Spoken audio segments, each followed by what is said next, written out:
तो आज हम लोग स्टार्ट करते हैं प्रकाशिकी का एक और टॉपिक जिसका हेडिंग है चिन्ह परिपाटी, जिसको इंग्लिश में कहते हैं साइन कन्वेंशन।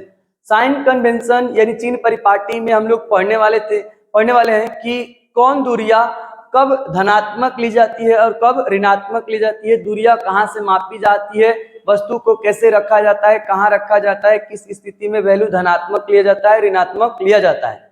इसके पहले वाले वीडियो में हम लोगों ने पढ़ा था गोलीय दर्पणों में किरण आरेखों की बनावट की, किरण किस प्रकार से आती है और दर्पण से टकराने के बाद किस प्रकार से वो जाती है, वो आप लोग पढ़िएगा क्योंकि वो आपको वस्तु का प्रतिबिंब बनाने में मदद करेगा। ठीक है, इस चिन्ह परिपाटी में जो पहला लाइन है इसमें लिखा है सभी दूरियां गोलीय दर्पण के ध्रुव से मापी जाती है। सभी दूरी, जितना भी दूरी नापना हो आपको कहां से नापना होगा, ध्रुव P से। ठीक, अब देखिए गोलीय दर्पण हम बना लेते हैं। यहाँ पर देखिए दोनों तरह का गोलीय दर्पण है, एक अवतल है दूसरा का उत्तल है। ये अवतल दर्पण है और ये उत्तल दर्पण है क्योंकि इसकी परावर्तक सतह उठी हुई है। उत्तल मतलब उत्तल। ठीक, तो इसमें ध्रुव P है, यहाँ पर फोकस F है, यहाँ पर और वक्रता केंद्र C है। यहाँ पर इस उत्तल दर्पण में ध्रुव P यहाँ पर, फोकस F यहाँ पर और वक्रता केंद्र C यहाँ पर। अब इसमें क्या कह रहा है कि जितना भी आपको दूरी नापना है वो ध्रुव P से नापना होगा, यानी इस पॉइंट से नापना होगा। वो अवतल दर्पण हो चाहे उत्तल दर्पण हो, दोनों में कोई भी आपको दूरी नापना है कहां से नापिएगा, ध्रुव P से स्टार्ट कीजिएगा।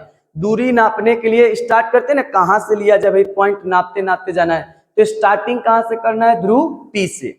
जो नेक्स्ट है दूसरा का नंबर लाइन लिखा गया है आपतित प्रकाश की दिशा में मापी गई दूरियां धनात्मक। आपतित प्रकाश की दिशा में यानी कि जिस दिशा में प्रकाश चल रही है उसी दिशा में चलते हुए आप दूरी नापेंगे तो उसको धनात्मक लेना है, एवं इसके विपरीत दिशा में मापी गई दूरियां ऋणात्मक। और प्रकाश जिस दिशा में चल रहा है अगर आप उसके उल्टा दिशा में दूरी नाप रहे हैं तो उसको क्या लेना पड़ेगा, ऋणात्मक। इसको भी समझ लेते हैं। देखिए यहां पर हम एक इमेज ये बना हुआ है, इस इमेज में दर्पण के सामने वस्तु को रखते हैं। देखिए ये अवतल दर्पण है, इस दर्पण में हम क्या करते हैं, तो एक वस्तु को यहाँ पर रख लेते हैं। ये वस्तु यहाँ पर रखा गया। एक उत्तल दर्पण में भी एक वस्तु को यहाँ पर रख लेते हैं। दर्पण के सामने ही वस्तु को रखा जाता है, इधर के पार्ट में वस्तु रखिएगा कोई फायदा नहीं। इधर तो क्या है, रुखड़ा किए हैं, पेंटिंग किए हैं हम, इधर कोई प्रतिबिंब बनने वाला है नहीं। दर्पण के आप पीछे खड़ा हो जाइएगा तो कोई फायदा है, आपका प्रतिबिंब बनेगा नहीं। दर्पण के सामने वस्तु को रखना होगा। अब इस दोनों दर्पण में हम एक एक वस्तु को उपस्थित किए। ठीक, एरो ही है हमारा वस्तु। अब इस वस्तु से प्रकाश के किरण निकल करके यहाँ पर चलेगी ना, जैसे देखिए हम यहाँ पर प्रकाश की किरण निकाल कर यहाँ चला रहे हैं, ये वस्तु है, इसके टॉप पॉइंट से निकल के प्रकाश की किरण इधर दर्पण की ओर चल रही है। चाहे ये भी वस्तु है, यहां से भी प्रकाश की किरण निकल करके इस दर्पण की ओर चलेगी। तो जो किरण है उस किरण के चलने की दिशा देख रहे हैं ना आप, इधर की ओर है किरण, इस दिशा में चल रही है। मेरे लेफ्ट हैंड से राइट हैंड की ओर जा रही है किरण, लेफ्ट से स्टार्ट होकर के किधर जा रही है, राइट की ओर। तो अगर हमको इसी के दिशा में कोई दूरी नापना होगा तो वो धनात्मक लेंगे, और अगर किरण के विपरीत दिशा में नापना होगा तो ऋणात्मक लेंगे। सबसे पहला बात कि दूरी कहां से नापेंगे, तो ध्रुव P से। चलिए यहाँ पर ध्रुव P से हम दूरी नापना स्टार्ट करते हैं। ये ध्रुव P है, यहां से स्टार्ट करके हम इधर फोकस की ओर जा रहे हैं नापते नापते। चलिए ये तो ले लेते हैं, एक आकृति बनाते हुए। यहां से ये ध्रुव P से स्टार्ट करके ये कहां तक गए, फोकस तक। तो हमारे जो जाने का दिशा है और देखिए तो किरण का दिशा दोनों मैच कर रहा है कि नहीं, किरण भी इसी दिशा में जा रहा है, हम भी नापते हुए इसी दिशा में जा रहे हैं। तो किरण के दिशा में अगर दूरी नापेंगे तो उसको क्या लेंगे, धनात्मक। तो बताइए ध्रुव P से फोकस F तक के दूरी को क्या कहते हैं, फोकस दूरी। इसका मतलब इस उत्तल दर्पण का फोकस दूरी क्या होगा, धनात्मक, जिसको पॉजिटिव अंग्रेजी में कहते हैं। अब ध्रुव P से लेकर के वक्रता केंद्र C तक की दूरी, ये ध्रुव P से लेकर के वक्रता केंद्र C तक की दूरी नापे। देखिए यहां तक की दूरी, तो ये यहां से स्टार्ट करके किधर की ओर गए, किस दिशा में जा रहे हैं, जिधर की ओर प्रकाश जा रही है, तो वो आपतित प्रकाश के दिशा में ये भी दूरी नाप रहे हैं, ये भी क्या लेंगे, धनात्मक। और ध्रुव P से लेकर वक्रता केंद्र C तक के दूरी को वक्रता त्रिज्या कहते हैं, इसको R से दिखाते हैं, यानी इसका भी वैल्यू क्या आएगा, पॉजिटिव यानी धनात्मक। तो ध्यान रखिएगा, उत्तल दर्पण की जो फोकस दूरी होती है वो धनात्मक होती है, और जो वक्रता त्रिज्या होती है वो भी धनात्मक होती है।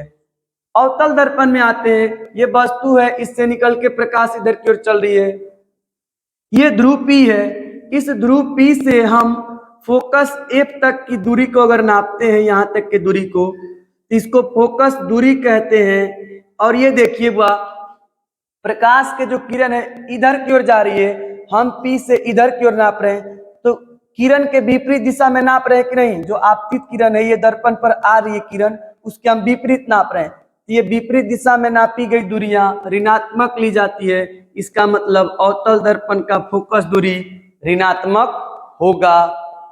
इसके बाद एक और दूरी नाप लेते हैं, देखिए ध्यान से,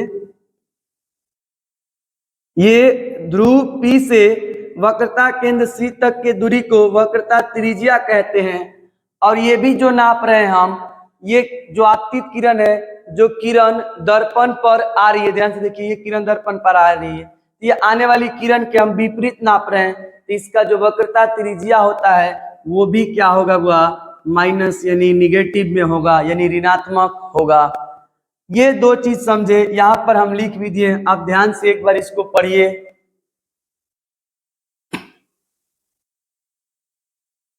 क्या लिखा है कि चिन्ह परिपाटी के अनुसार अवतल दर्पण के F यानी जो फोकस दूरी होता है वो ऋणात्मक निगेटिव होता है, और जो वक्रता त्रिज्या होता है वो भी निगेटिव होता है, लेकिन उत्तल दर्पण का जो फोकस होता है, फोकस दूरी होता है वो धनात्मक होता है, और जो वक्रता त्रिज्या होता है वो भी धनात्मक होता है।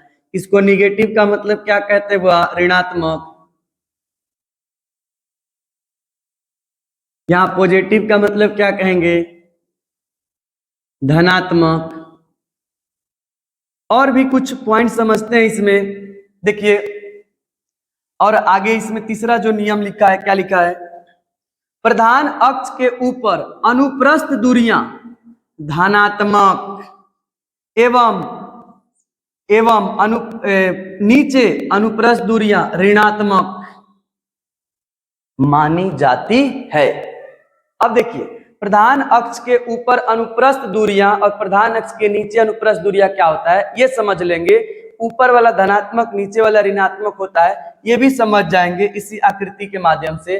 तो ये वस्तु है जो प्रधान अक्ष के ऊपर सीधे लंबवत अगर कोई चीज रखा है उसको अनुप्रस्थ कहते हैं। तो ये प्रधान अक्ष के अनुप्रस्थ अगर इस वस्तु की लंबाई नापते हैं तो ये प्रधान अक्ष के यहाँ से ऊपर उठकर जाएंगे तो उसको धनात्मक लेंगे, अगर यही प्रधान अक्ष के नीचे रखे होते हैं तो उसको क्या लेते हैं, ऋणात्मक। ये जो वस्तु की ऊंचाई होगी उसको हम क्या लेंगे, पॉजिटिव में लेंगे।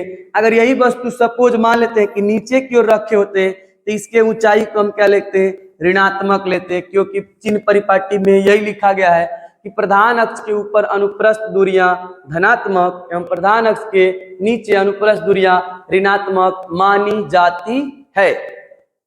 अब देखिए, इसमें अगर हम वस्तु रखे हैं तो ध्रुव P से लेकर वस्तु तक के दूरी नापे तो उसके दूरी को हम कहते हैं U से दिखाते हैं।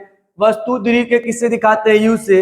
U का वैल्यू हो जाएगा क्या, ऋणात्मक यानी माइनस में आएगा, क्योंकि उल्टा नाप रहे हैं।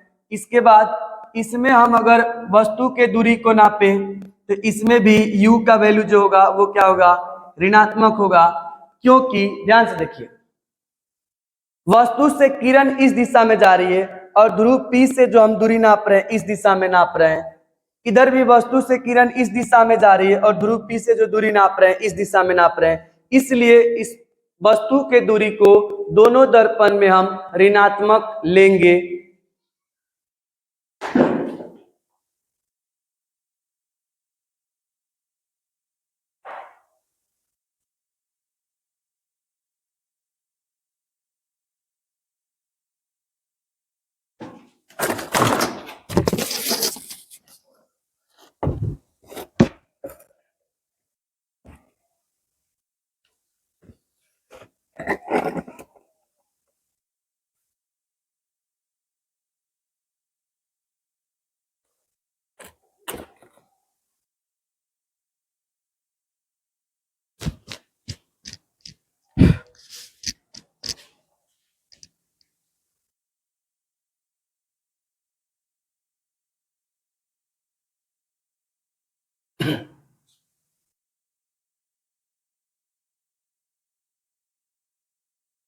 तो वस्तु की जो दूरी है वो दोनों दर्पण में क्या ले रहे हैं, वह ऋणात्मक, क्योंकि वस्तु जो है वो दर्पण के सामने रहेगी, किरण ऐसे जाएगी, हम ध्रुव पी की ओर से दूरी ऐसे उल्टा नापेंगे तो ऋणात्मक लेंगे।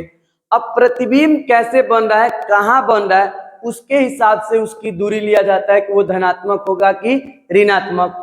एक और चीज यहाँ पर हम आप लोगों को बता रहे हैं, देखिए ध्यान से, अगर हम ऐसे अक्ष बनाएं, ये एक अक्ष बना देते हैं, इधर भी एक अक्ष बना देते हैं, देखिए ध्यान से, ये यहाँ पर x लिख दिए, यहाँ पर x डैश लिख दिए, यहाँ पर y लिख दिए, यहाँ पर y डैश लिख दिए। अगर जो ध्रुव है, ध्रुव को हम केंद्र मान ले, ध्रुव P को क्या मान ले, केंद्र, तो इधर की ओर देखिए ध्यान से, ये वह मूल बिंदु का काम करता है। जब हम लोग पढ़ते हैं निर्देशांक ज्यामिति, तो इधर का वैल्यू धनात्मक लिया जाता है x अक्ष पर, और इधर का वैल्यू ऋणात्मक लिया जाता है। ऊपर का वैल्यू y में धनात्मक लिया जाता है और नीचे का वैल्यू y में ऋणात्मक लिया जाता है। सेम सिचुएशन यहाँ भी हो रहा है, देखिए ध्यान से, इस ध्रुव को मूल बिंदु मान लिया जाए तो इधर की जितना भी दूरी ले रही है सब दूरी देख रहे हैं धनात्मक, इसके इधर का दूरी क्या हो रहा है, ऋणात्मक, प्रधान अक्ष के ऊपर के दूरी क्या हो रहा है, धनात्मक, प्रधान अक्ष के नीचे की दूरी क्या हो रहा है, ऋणात्मक। तो ये इसी प्रकार से व्यवहार करता है जिसे अक्ष में व्यवहार होता है, एक्स अक्ष वाई अक्ष करता है कि मूल बिंदु के इस साइड धनात्मक, मूल बिंदु के इस साइड ऋणात्मक, मूल बिंदु के ऊपर धनात्मक, मूल बिंदु के नीचे ऋणात्मक। तो ये है कुछ चिन्ह परिपाटी के 3 नियम जिसके अनुसार आपको याद रखना होगा कि दूरी कब धनात्मक लिया जाता है, कब ऋणात्मक लिया जाता है। सबसे पहला बात कि दूरी कहां से मापा जाएगा, तो ध्रुव P से। ये जो गोलीय दर्पण में ध्रुव P है, यहीं से दूरी मापना स्टार्ट किया जाएगा। किरण के दिशा में नापिएगा, धनात्मक लीजिएगा, किरण के विपरीत दिशा में, ये किरण जा रही है, आप ये दूरी नाप रहे हैं, अगर ऐसे आप कर रहे हैं तो ऋणात्मक लीजिएगा। प्रधान अक्ष के ऊपर अनुप्रस्थ दूरी नाप रहे हैं, धनात्मक लीजिएगा। प्रधान अक्ष के नीचे अनुप्रस्थ दूरी नाप रहे हैं तो उसको ऋणात्मक लीजिएगा। ऊपर धनात्मक, नीचे ऋणात्मक, दिशा में चलिए धनात्मक, विपरीत दिशा में चलिए ऋणात्मक। अब इसके अनुसार हम लोगों ने तय कर दिया कि जो उत्तल दर्पण और जो अवतल दर्पण है उनकी वक्रता, त्रिज्या और फोकस दूरी क्या होती है। ये क्वेश्चन ऑब्जेक्टिव में पूछा जा सकता है कि बताइए अवतल दर्पण की जो त्रिज्या होती है या फोकस दूरी होता है वो ऋणात्मक होता है कि धनात्मक होता है, यहाँ से ऋणात्मक टिक कीजिएगा। उत्तल दर्पण की जो फोकस दूरी या वक्रता त्रिज्या होती है वो धनात्मक होती है कि ऋणात्मक होती है, तो यहाँ से क्या लगाइएगा, धनात्मक लगाइएगा। तब तक आज के लिए इतना ही पढ़े हम लोग चिन्ह परिपाटी। चिन्ह परिपाटी अच्छी तरह से समझे, ठीक है बुआ।